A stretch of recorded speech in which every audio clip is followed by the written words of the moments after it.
Em várias áreas de Belém, onde há problemas no fornecimento de água, uma estratégia é cavar poços. Eles podem ser artesianos ou até mesmo chamados poços escavados. Mas seja qual for o caso, é necessário ter alguns cuidados. Sobre isso, a gente conversa agora com o geólogo da Universidade Federal do Pará, Francisco de Assis Matos. Bom dia, obrigado por estar aqui, professor, com a gente. Bom dia, João. Bom dia a todos. Dia Mundial da Água, e a gente vê que tem muitas áreas daqui da capital que tem problema na rede de abastecimento e a população recorre aos poços.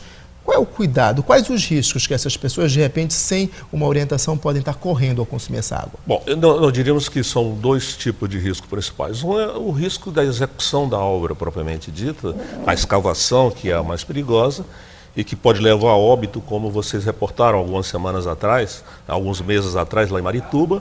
E o outro é o risco decorrente da própria qualidade da água que é produzida nesses poços. Então, são duas categorias de risco diferentes. Pois é, como o professor falou, um acidente com morte já foi registrado aqui na região metropolitana. Vamos dar uma olhada, vamos relembrar esse caso? No dia 6 de dezembro, um homem foi soterrado em Marituba, na região metropolitana. Luiz Antônio Oliveira, de 24 anos, ficou preso depois de escavar um poço a uma profundidade de quase 15 metros. Ele foi surpreendido com o deslizamento. O trabalho de resgate foi difícil. A operação durou mais de 30 horas e foi acompanhada por nossas equipes. Aproximadamente 1h20 da manhã, o bombeiro que está lá embaixo tem a tarefa de abrir o caminho para a retirada do corpo da vítima com muito cuidado, sem provocar novos deslizamentos. Luiz Antônio não resistiu e morreu no local. Professor, quais os cuidados? O que é que deve se observar? O solo, o local, a profundidade, a qualificação técnica? O que é que deve se preocupar na hora de cavar um poço como esse? Olha, na medida do possível, o ideal seria que a gente evitasse fazer obras desse tipo, justamente em função do risco que isso tem. Mas isso seria uma condição ideal de ter isso seria água a condição encanada, dessa, se o poder público pudesse disponibilizar água para todo mundo.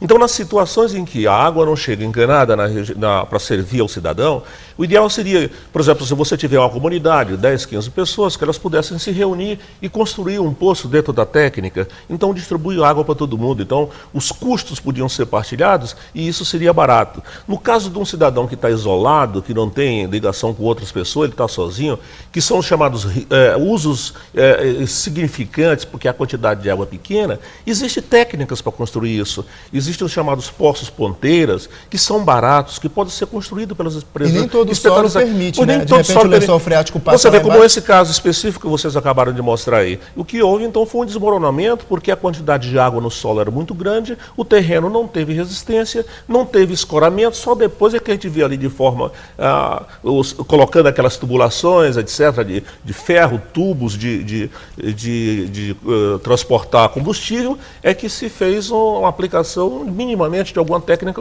Então, mas esse é um problema muito sério, porque esse desmoronamento, se tiver a água, o solo estiver muito saturado, com certeza você vai ter desmoronamento. E aí a gente vai chegar a óbito, como foi esse caso que aconteceu em Marituba, infelizmente. Professor, a gente sabe que em muitos prédios, muitos condomínios daqui se recorre também aos chamados poços artesianos, que o senhor me disse também que nem sempre são poços artesianos. Isso também alerta porque muitas vezes ele chega a uma profundidade que não garante água de qualidade. Pois é. Você vê, Belém hoje tem cerca de 1.600 condomínios que se autoabastecem, é o nome que a gente usa.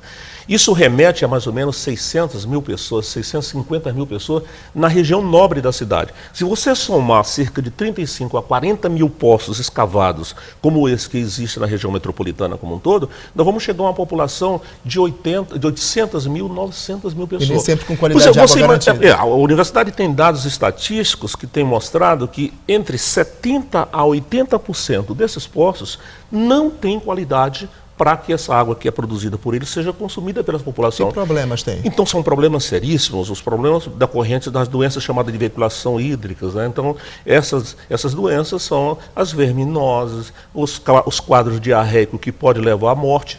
E uma coisa muito grave, quando você tem o chamado ciclo do nitrogênio, que você tem uma doença chamada cianose, ou a doença chamada azul.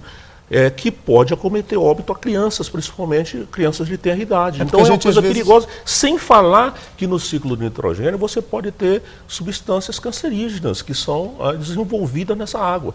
Então esse é um risco de saúde pública muito grave que a gente tem na região metropolitana. Imagine, 800 mil pessoas se autoabastecendo, você tem um risco potencial aí no mínimo de 550 a 600 mil pessoas. Pois é uma coisa gravíssima. O problema é que a gente vai sentir a médio ou longo prazo. Não, nós estamos sentindo agora. Então, cada vez vai ficar mais uma situação mais preocupante, porque a cidade cresce, as chamadas ocupações subnormais, né, que são que a gente chama de invasão também. Nessas ocupações subnormais, a alternativa para abastecimento é exatamente essas obras que você está vendo aí. Agora, a orientação é procurar mesmo por um especialista, por mais que exija um custo a mais numa obra, digamos. Mas aí tem uma questão de segurança que a gente tem que levar em consideração também. Então, você tem que buscar as empresas especializadas, os especialistas em fazer isso. E no final, você vai ver, João, que o custo não é tão elevado na medida em que você pode partilhar isso. Se você tiver aí 10, 15 residências, você pode fazer uma rede simples de distribuição e ter uma água de qualidade. Então, a gente tem que evitar essas situações, porque pode levar a situações como essa que a gente viu, infelizmente, que levou ao óbito aquele rapaz lá em Marituba. Pois é, o que ninguém quer, né, professor? Ninguém, absolutamente. Informações. Eu aqui agradeço, um bom dia da água para todos, aqui a gente possa ter água o tempo todo de boa qualidade, porque a água é vida. Pois é, Dia Mundial da Água com água na torneira. Para todos nós. Muito obrigado.